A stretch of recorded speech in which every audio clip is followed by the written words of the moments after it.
And it must be a frustrating result to start the season with overall. Mate, you're right. Yeah, very frustrating. We should have been 3 or 4-0 up in the first half, I think. But I know this place better than anyone. When they get a little bit of momentum, they go with it. You know, here the fans get behind the team, and we probably didn't have as much control over the second half as we did the first. But we were a little bit more ruthless in the first half. I think we probably could have been maybe a bit out of sight, but we should be getting 3 points at places like this. It's Tottenham Hotspur, so no disrespect to Leicester, of course, but a newly promoted team, Tottenham Hotspur, big club. What we want to achieve and what we're striving for, we need to be coming away with 3 points, especially how the game went. So yeah, frustrating to drop 2 points. You looked kind of back to your best in the first half. Did it sort of feel that way on the pitch for you? Yeah, I never ever doubt myself. There's always going to be outside noise. I know what I'm capable of.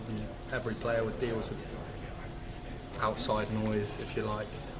I had no doubt today that the first game of the season I was going to be ready to go and put in a good performance. And I felt like I did that. Probably could have did some of the build-up stuff really well. Maybe just been a bit more clinical on the pick out of the final pass, if I'm being a bit harsh on myself. But I'm always very self-critical. But I felt good out there. I knew I would. Pre-season is pre-season. When the Premier League comes and the big games and it's a completely different ball game. And I knew I'd be ready for that, and that's where I thrive. So I was happy with that. Just disappointed that again, especially the first half, didn't amount to 3 points. Yeah. Given missing out on the England place, is that a kind of extra motivation for you? Is there something to kind of prove this season? Yeah, of course. Setbacks are always setups for like comebacks, you know. I've seen that quote before.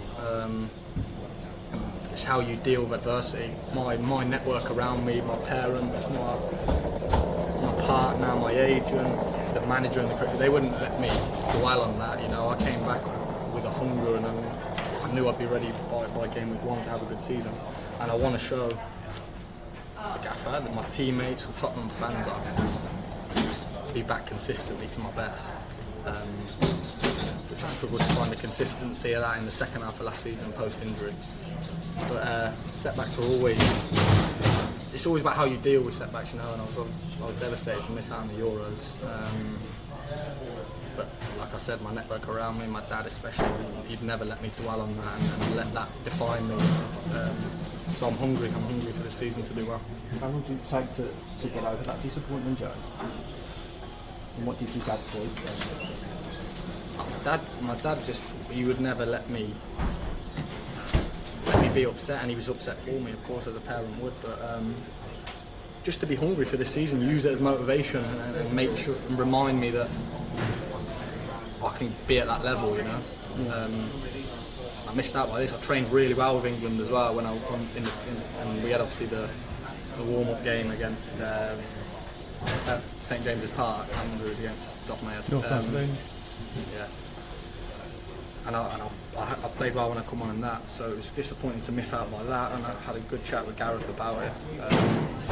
But like I said, all of that is just motivation now, because that's gone, and it's about like being upset, but then using it as fuel to then be good for Tottenham this season. And I'm desperate to be a top player this season, for the whole season, stay fit and show everyone the best version of myself. Yeah. Did you accept the explanation, as tough as it must have been for you to hear from Gareth?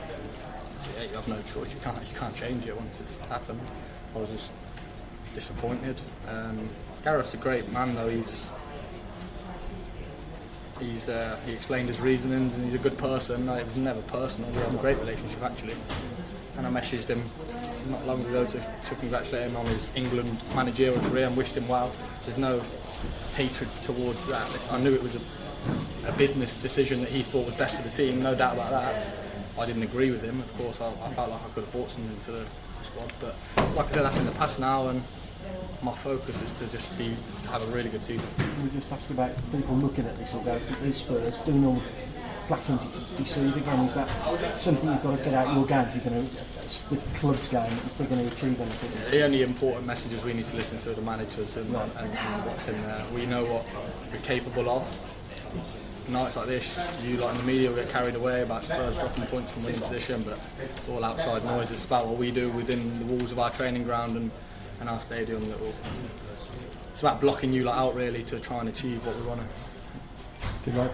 Thank you very much. Thanks for your time. No, you're welcome.